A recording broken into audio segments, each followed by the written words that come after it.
નમસ્કાર મિત્રો, હું શ્રીમાળી તૃપ્તિ ફરી એકવાર તમારું સ્વાગત કરું છું આજના સ્પર્ધાત્મક પરીક્ષાની તૈયારી કરવાના તદ્દન નવા વિડીયોમાં।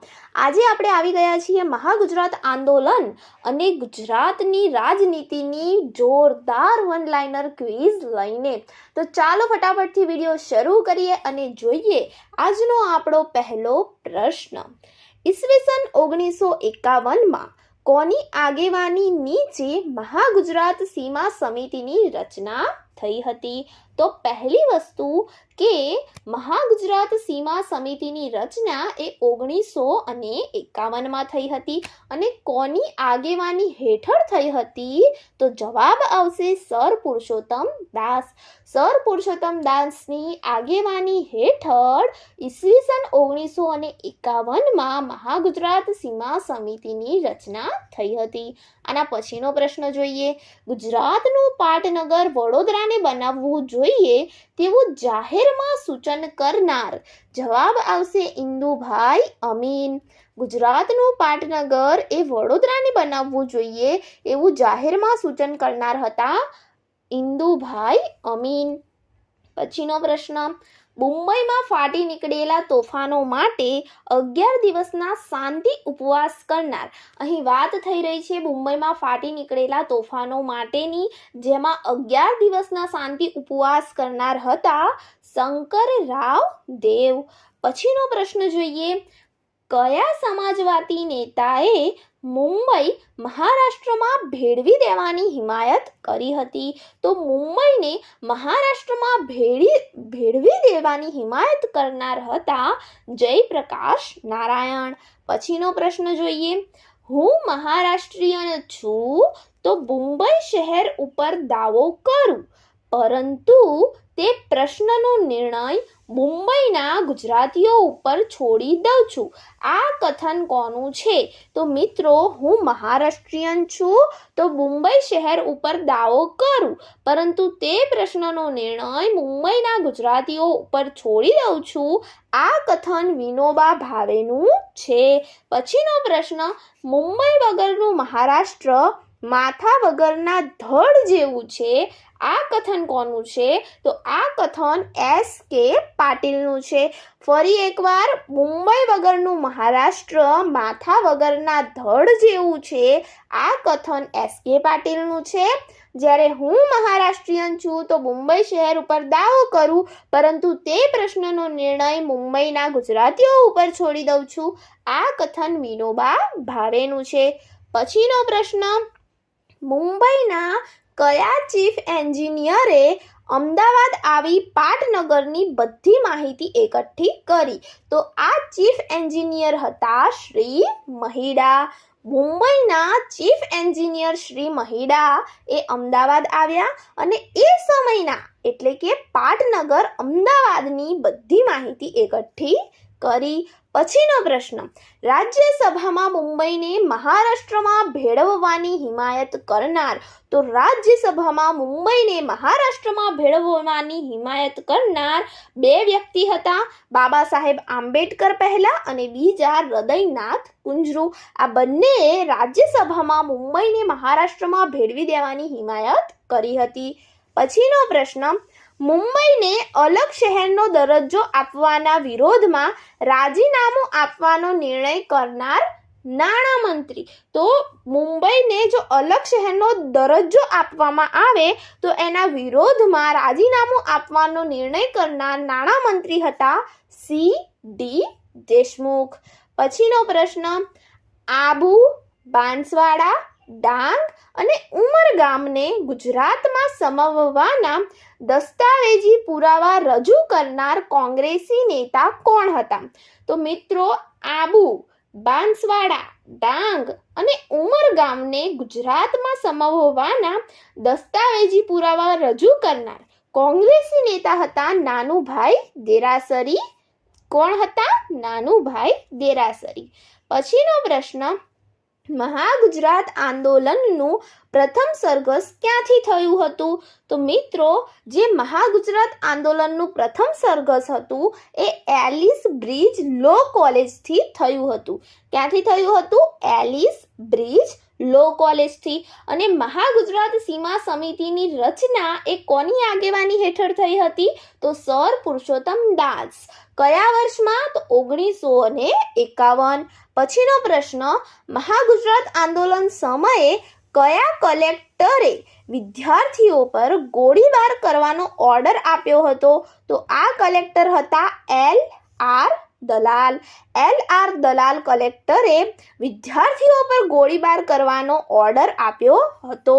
પછીનો પ્રશ્ન, મહાગુજરાત આંદોલન સમયે ગુજરાત પ્રદેશ કોંગ્રેસ સમિતિના મંત્રી કોણ હતા? તો એ સમયે ઠાકોરભાઈ દેસાઈ એ ગુજરાત પ્રદેશ કોંગ્રેસ સમિતિના મંત્રી હતા.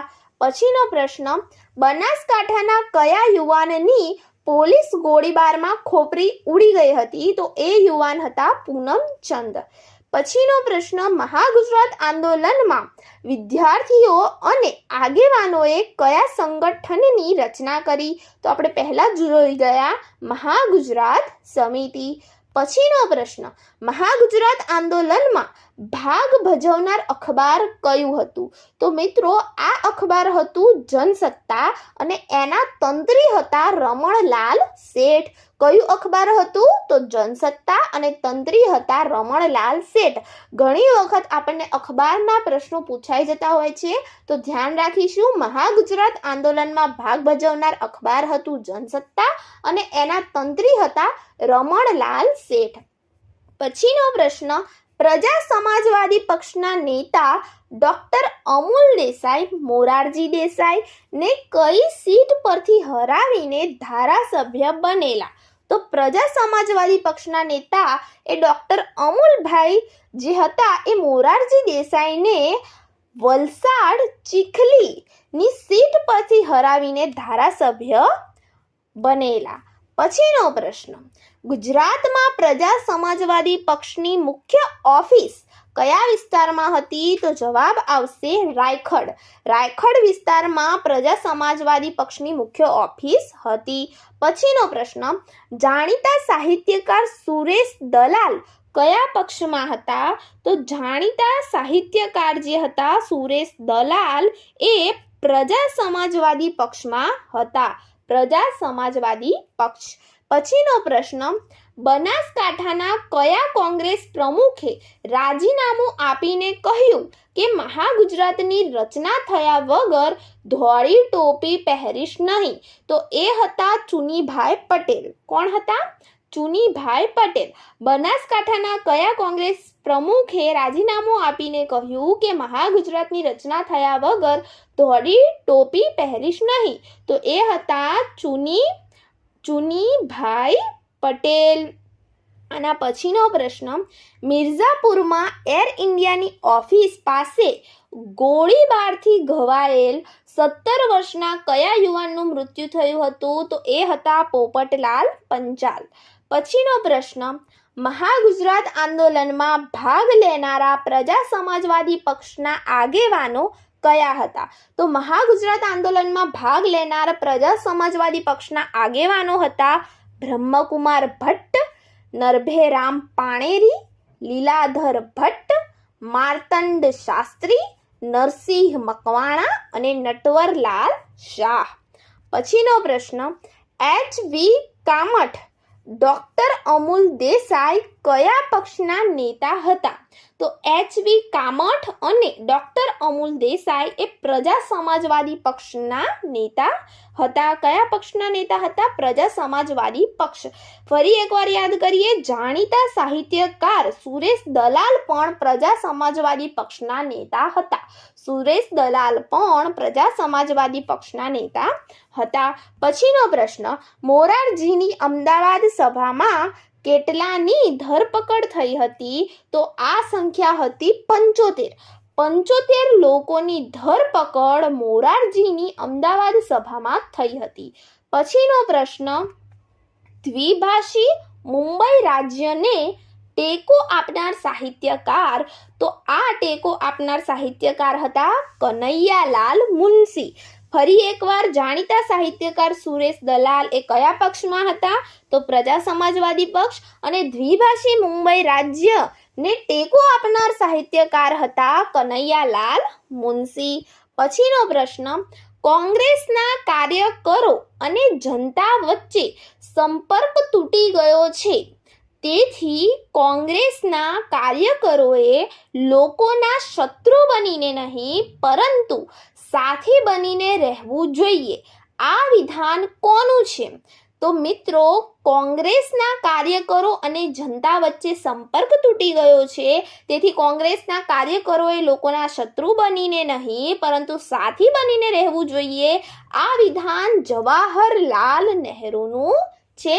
કોનું છે? જવાહરલાલ નહેરુનું. પછીનો પ્રશ્ન, મશાલ સરઘસ માટે કયો તહેવાર નક્કી કરાયો? તો મિત્રો, મશાલ સરઘસ માટે ધનતેરસનો તહેવાર નક્કી કરવામાં આવ્યો હતો. કયો તહેવાર? ધનતેરસનો. પછીનો પ્રશ્ન, પ્રજા સમાજવાદી પક્ષના કયા નેતાને દમણમાં સત્યાગ્રહ કરવા બદલ ગોવા લઈ જઈને 10 વર્ષની જેલની સજા ફટકારવામાં આવી? તો આ નેતા હતા ઈશ્વરલાલ છોટુભાઈ દેસાઈ. પ્રજા સમાજવાદી પક્ષ સાથે બીજા નેતાઓ જોડાયેલા હતા. એ હતા HB કામઠ, ડૉક્ટર અમૂલ દેસાઈ, જે આપણે આગળ જોઈ ગયા, અને બીજા જાણીતા સાહિત્યકાર સુરેશ દલાલ પણ પ્રજા સમાજવાદી પક્ષમાં હતા. એ પણ આપણે જોઈ ગયા. પછીનો પ્રશ્ન, જનતા પરિષદના ચૂંટાયેલા સભ્યોનું સંમેલન ક્યાં હતું? તો જવાબ આવશે ખાડિયા ઓદિચ્યવાડી. ક્યાં થયું હતું? ખાડિયા ઓદિચ્યવાડી. પછીનો પ્રશ્ન, જેલમાં છતાં ચૂંટણી લડનાર, તો જેલમાં હતા છતાં ચૂંટણી લડી એવા નેતાઓ બ્રહ્મકુમાર ભટ્ટ, હરિહર ખંભોળજા અને જયંતી દલાલ. પછીનો પ્રશ્ન, વડોદરાના કયા મહારાજા કોંગ્રેસના પ્રચારમાં જોડાયા? તો વડોદરાના ફતેહસિંહ ગાયકવાડ એ કોંગ્રેસના પ્રચારમાં જોડાયા હતા. કોણ? ફતેહસિંહ ગાયકવાડ. પછીનો પ્રશ્ન, મહાગુજરાત આંદોલન સમયે ગુજરાત યુવક કોંગ્રેસના નેતા કોણ હતા? તો મહાગુજરાત આંદોલન સમયે ગુજરાત યુવક કોંગ્રેસના નેતા હતા ચીમનભાઈ પટેલ. કોણ હતા? ચીમનભાઈ પટેલ. પછીનો પ્રશ્ન, શહીદોની ખાંભીના તોફાનમાં વડોદરાની કઈ ટોકીજને આગ લગાડવામાં આવી હતી? તો શહીદોની ખાંભીના તોફાનમાં વડોદરાની સાગર ટોકીજને આગ લગાડવામાં આવી હતી. પછીનો પ્રશ્ન, સ્મારક સત્યાગ્રહ નજરે જોવા આવનાર રાજ્ય પુનઃરચના આયોગના સભ્ય કોણ હતા? તો એ હતા હૃદયનાથ કુંજરુ. આ ઉપરાંત આપણે આગળ જોઈ ગયા રાજ્યસભામાં મુંબઈને મહારાષ્ટ્રમાં ભેળવવાની હિમાયત કરનાર 2 જણ હતા, બાબા સાહેબ આંબેડકર અને બીજા હૃદયનાથ કુંજરુ. પછીનો પ્રશ્ન, ઓરિસ્સાથી કયા આગેવાને સત્યાગ્રહીઓને મોકલવા મંજૂરી માંગતો તાર જનતા પરિષદ ઉપર કર્યો? તો જવાબ આવશે દ્વારિકા મોહન મિત્રા. પછીનો પ્રશ્ન, BK મજુમદાર, રતિલાલ ખુશાલદાસ, ભાઈ કાકા કયા અખબારને નાણાકીય મદદ કરતા હતા? તો અહીં જવાબ આવશે નવ ગુજરાત. આ ઉપરાંત આપણે આગળ એક અખબાર જોઈ ગયા કે મહાગુજરાત આંદોલનમાં ભાગ ભજવનાર અખબાર કયું હતું? તો જવાબ આવશે જનસત્તા, જેના તંત્રી હતા રમણલાલ શેઠ. બરાબર. BK મજુમદાર, રતિલાલ ખુશાલદાસ, ભાઈ કાકા એ કયા અખબારને નાણાકીય મદદ કરતા હતા? તો નવ ગુજરાત. તો મિત્રો, અહીં આજે આપણો આ વિડીયો પૂર્ણ થાય છે. હું આશા રાખું છું કે તમને આજનો આ વિડીયો ગમ્યો હશે. જો વિડીયો ગમ્યો હોય તો વિડીયોને લાઇક કરો, તમારા મિત્રો સાથે શેર કરો, અને જો અમારી ચેનલ ઉપર નવા હોય તો આને સબસ્ક્રાઈબ કરવાનું ના ભૂલતા, કારણ કે હજુ આપણે ઘણા બધા વન લાઇનર સોલ્વ કરવાના બાકી છે. જો તો આપણે આ બીજા વિડીયોમાં બધા જ વન લાઇનર જોવાના છીએ. તો આ વિડીયોને જરૂરથી લાઇક કરજો અને ચેનલને જરૂરથી સબસ્ક્રાઈબ કરજો. Thank you friends. Keep watching, keep learning.